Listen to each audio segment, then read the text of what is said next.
पालघरमधील ससू नवघर इथं पाईपलाईनचं काम सुरू असताना 17 दिवसांपूर्वी मोठी दुर्घटना घडली होती। पोकलिंग जेसीबीच्या साहाय्याने ड्रिलिंगचं काम सुरू असताना अचानक जेसीबी 65 फूट खोल बोगद्यात कोसळला।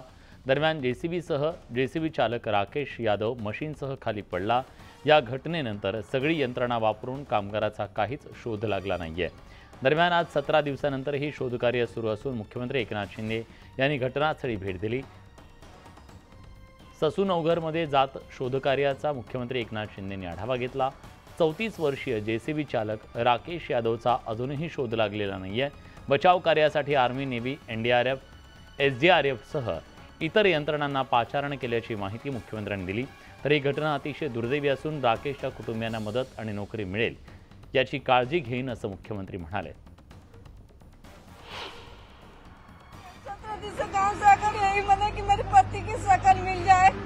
मेरी आस लगी कि हो सकता है हम चिंता उसी में पड़े होंगे, हम कैसे जिएंगे।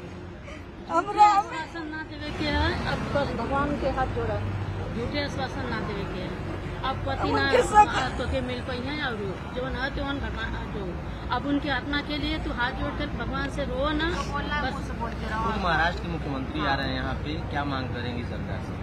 हमें बेटे की उनको देखने के लिए मांग करेंगे, कोशिश करिए सर, व्यवस्था करिए कि हम उनकी सपोर्ट करिए कि हम उनकी शकल देख सके। हमारे बच्चे हम लोग शकल देखने के लिए तरस रहे हैं। 17 दिन से राह में बैठ गए गाँव से आकर।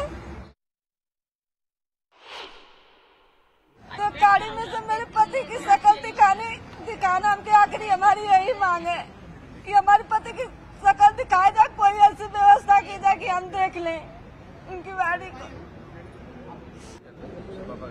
अगर उनकी हड्डी भी मिलेगी तो हमें संतुष्टि मिलेगी, कुछ भी नहीं मिलेगा तो हड्डी मिलेगी ना। हम यही सोच बैठे हैं। कितना दिन भी तक हम यहाँ से जाएंगे भी नहीं जब तक उनकी हड्डी मिलती रहेगी। हड्डी भी लेकर हम देखेंगे, संतुष्टि करेंगे सर, और उनकी शकल की हम मूर्त बनवाएंगे। यही बस तब हमारा आत्मा की संतुष्टि मिलेगी।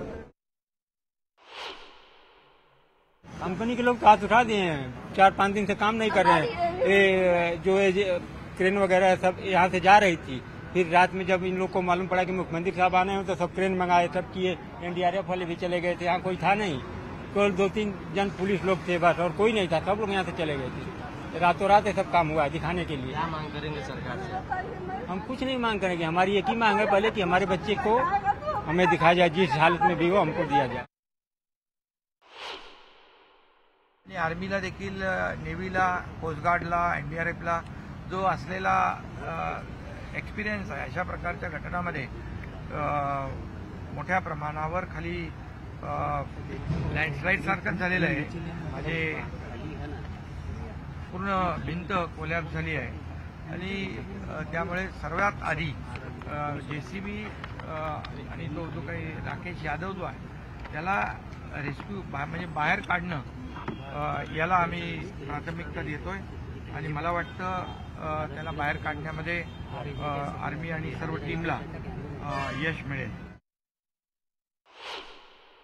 सुदैवाने काही जर समजा तो जीवित आहे, त्याचा मृत्यू झाला आहे की जीवित आहे, हे पहिलं आपल्याला त्याला हे सगळं युद्ध पातळीवर आपण काम करू। खाली काय आहे त्याचं अजून आपल्याला त्याची माहिती नाही, परंतु दुर्दैवाने जर त्याचा मृत्यू झाला असेल तर त्याच्या नातेवाईकांना जे LNT कंपनी आहे काम करते, इथे 50 लाख रुपये त्यांना आपण त्यांच्या वतीने देण्याचं प्रावधान करू आणि त्यांच्या कुटुंबातल्या एकाला नोकरी देखील LNT मध्ये देण्याचा निर्णय आम्ही घेतलेला आहे।